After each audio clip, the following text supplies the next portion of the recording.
morning all of you. My name is Radhika. I am studying 7th class B section in Sloka CBSE school. Today I am going to give introduction about the digestive system. We take in food through the mouth, digest and utilize it.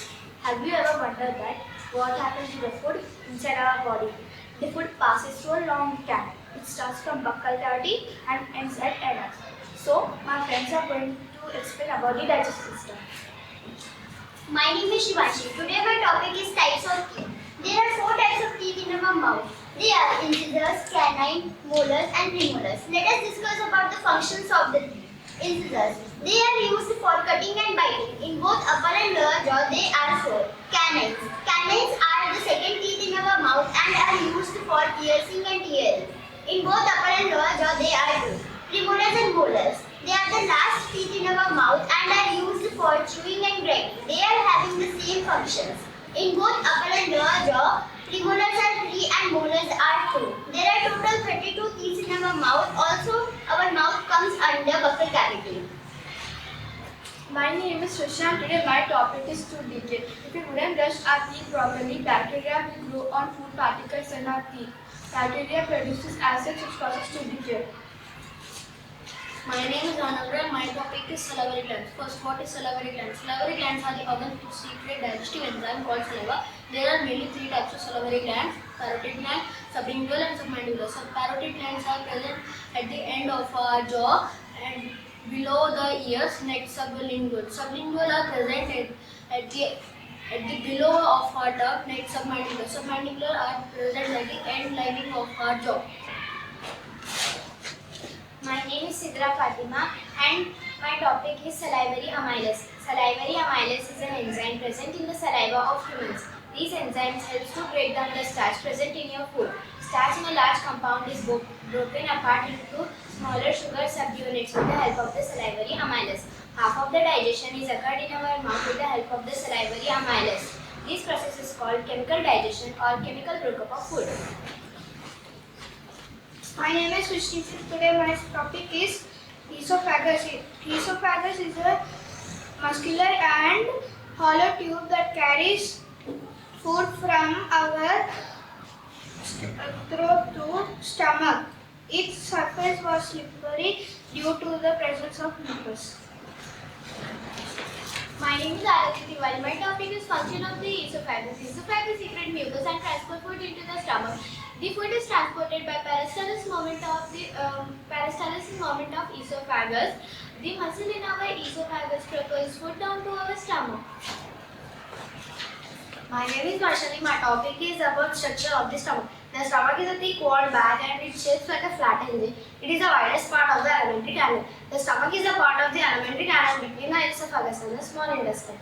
The stomach is the important organ and most dilated part of the digestive system. My name is Arpita Mohanty and today I am going to explain about the function of the stomach.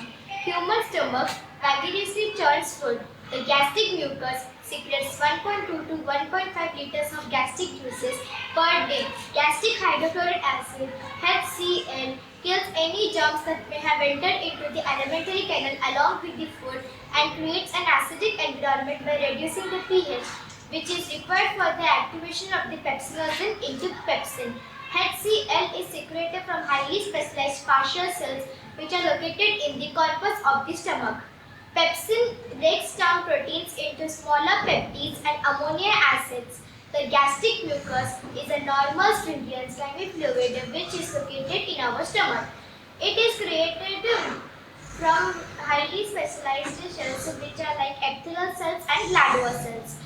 They protect the stomach wall from burning of the digestive enzymes and acids within the stomach lumen. Myself and my today's topic is liver. Liver is the largest gland of our body. It secretes bile juice which is yellow in color. Bile juice stores in gallbladder. It helps for breaking down complex fats into simple fats. My name is Samantha. Today my topic is structure of pancreas. The pancreas is divided into 4 different regions: head, neck, body and tail. The head of the pancreas is situated on the right side of the abdomen. The neck of the pancreas is quite and short and extends from the head region. The body is the largest part of the pancreas. The tail of the pancreas extends from the left side of the abdomen.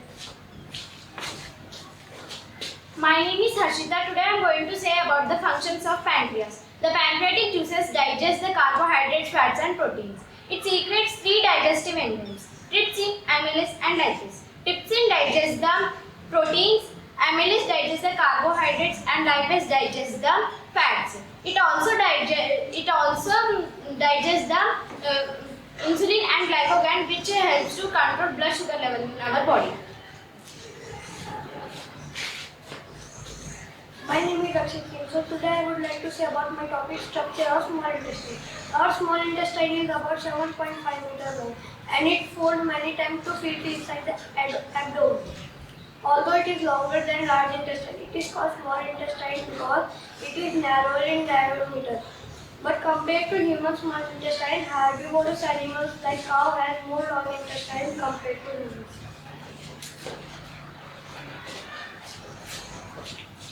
My name is Emmanuel. Today's my topic is function of small intestine. As you can see, this is the small intestine. The small intestine has finger-like projections in it called villi. The function of villi is to provide surface area for the absorption of the digested food.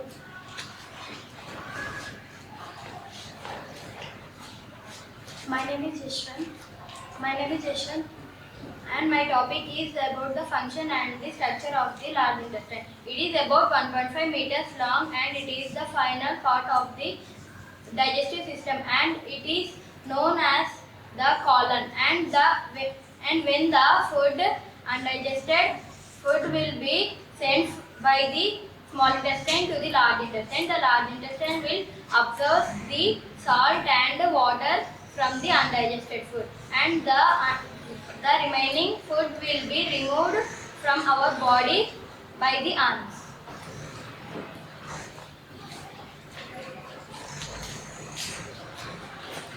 My name is Samiksha. Today I am going to say about digestion in grass-eating animals.